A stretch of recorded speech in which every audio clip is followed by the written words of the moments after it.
تم رو کر سوئے ہو لیکن اللہ پھر بھی خاموش ہے، تم ٹوٹ کر مانگ رہے ہو لیکن تمہاری دعا پھر بھی قبول نہیں ہو رہی۔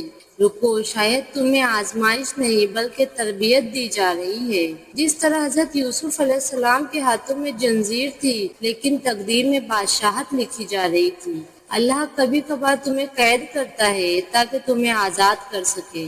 جس طرح حضرت موسیٰ علیہ السلام کا بچپن ماں کی گود سے جدا ہوا تھا تاکہ فرعون کو نابود کر سکے، اللہ کا درد تدبیر بن جاتی ہے۔ جس طرح حضرت ابراہیم علیہ السلام کو آگ میں ڈالا گیا اور اس آگ نے حضرت ابراہیم علیہ السلام کا بال تک نہ جلایا، کیونکہ جو اللہ کے لیے کھڑا ہوتا ہے آگ بھی اسے سلام کرتی ہے۔ لوگ ہمیں سمجھے یا نہ سمجھے، اللہ ہمیں کبھی اکیلا نہیں چھوڑتا۔ جس طرح حضرت محمد صلی اللہ علیہ وسلم نے طائف میں خون بہایا، مکہ سے چلا وطن ہوئے، لیکن اللہ نے ان کا نام عرش تک پہنچا دیا۔ لہٰذا یاد رکھو، جب اللہ تمہیں آزماتا ہے، تم پر مشکلات بھیجتا ہے، وہ تمہیں توڑتا نہیں بلکہ نئی بلندیوں کے لیے ڈھال رہا ہوتا ہے۔ تمہاری خاموشی میں تمہاری تربیت لکھ رہا ہوتا ہے۔ یہ ویڈیو شیئر کریں ان لوگوں کو جو زندگی میں مشکلات کا شکار ہے۔